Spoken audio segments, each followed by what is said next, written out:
Hello and welcome to my channel, or welcome back to my channel. My name is Jay and this is a web of classic tales. If you're enjoying the videos, please like, subscribe, and share. If you want notifications every single time a new video is uploaded, please click the little bell icon. Today we will finish reading Jane Austen's Pride and Prejudice. Happy for all her maternal feelings was the day on which Mrs. Bennet got rid of her two most deserving daughters. With what delighted pride she afterwards visited Mrs. Bingley and talked of Mrs. Darcy may be guessed. I wish I could say, for the sake of her family, that the accomplishment of her earnest desire and the establishment of so many of her children produced so happy an effect as to make her a sensible, amiable, well-informed woman for the rest of her life, though perhaps it was lucky for her husband, who might not have relished domestic facility in so unusual a form, that she still was occasionally nervous and invariably silly.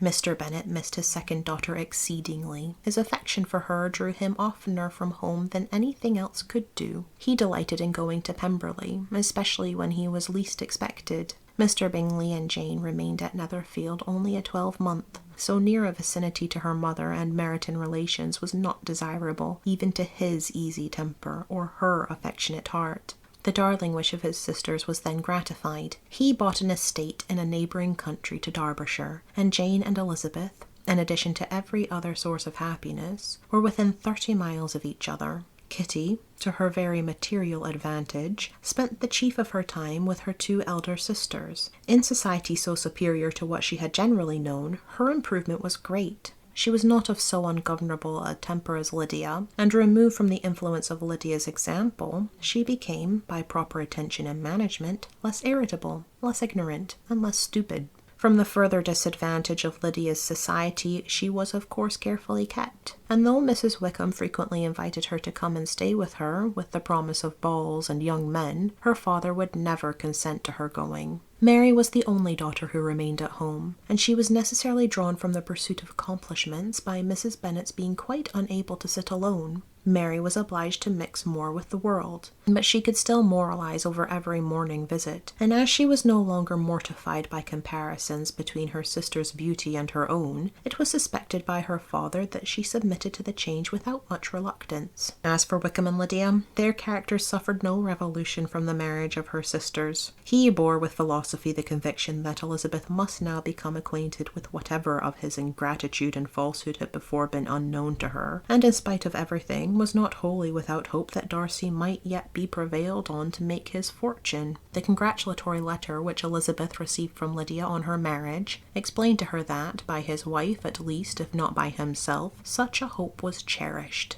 The letter was to this effect: "My dear Lizzie, I wish you joy. If you love Mr. Darcy half as well as I do my dear Wickham, you must be very happy. It is a great comfort to have you so rich, and when you have nothing else to do, I hope you will think of us. I am sure Wickham would like a place at court very much, and I do not think we shall have quite money enough to live upon without some help. Any place would do, of about 300 or 400 a year, but however, do not speak to Mr. Darcy about it, if you had rather not. Yours, etc." As it happened that Elizabeth had much rather not, she endeavoured in her answer to put an end to every entreaty and expectation of the kind. Such relief, however, as it was in her power to afford, by the practice of what might be called economy in her own private expenses, she frequently sent them. It had always been evident to her that such an income as theirs, under the direction of two persons so extravagant in their wants and heedless of the future, must be very insufficient to their support, and whenever they changed their quarters, either Jane or herself were sure of being applied to for some little assistance towards discharging their bills. Their manner of living, even when the restoration of peace dismissed them to a home, was unsettled in the extreme.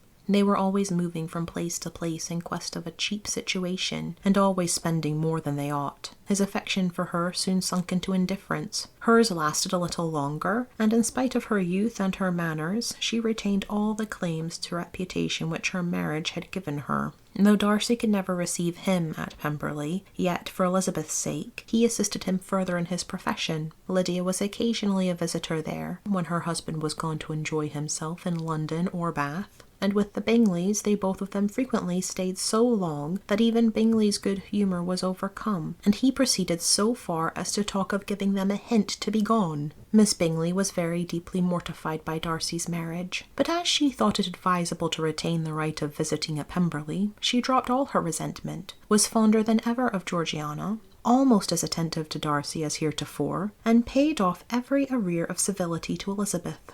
Pemberley was now Georgiana's home, and the attachment of the sisters was exactly what Darcy had hoped to see. They were able to love each other even as well as they intended. Georgiana had the highest opinion in the world of Elizabeth, though at first she often listened with an astonishment bordering on alarm at her lively, sportive manner of talking to her brother. He, who had always inspired in herself a respect which almost overcame her affection, she now saw the object of open pleasantry. Her mind received a knowledge which had never before fallen in her way. By Elizabeth's instructions, she began to comprehend that a woman may take liberties with her husband which a brother will not always allow in a sister more than 10 years younger than himself. Lady Catherine was extremely indignant on the marriage of her nephew, and as she gave way to all the genuine frankness of her character in her reply to the letter which announced its arrangement, she sent him language so very abusive, especially of Elizabeth, that for some time all intercourse was at an end, but at length, by Elizabeth's persuasion, he was prevailed on to overlook the offence,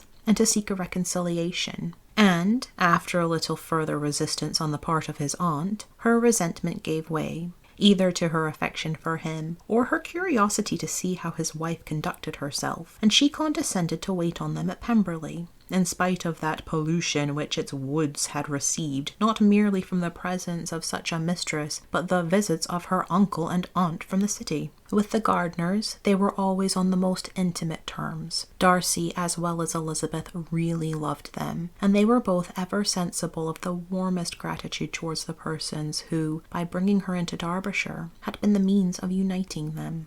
Thank you for listening. This has been Jane Austen's Pride and Prejudice, Chapter 61. I've been Jay. This has been a Web of Classic Tales. Please like, subscribe, and share. Click the bell icon for notifications. So this was the last chapter in Pride and Prejudice. I hope you've enjoyed the book as much as I have. I hope you're having a fantastic day. Have a nice life, and I'll see you next time with our next classic tale.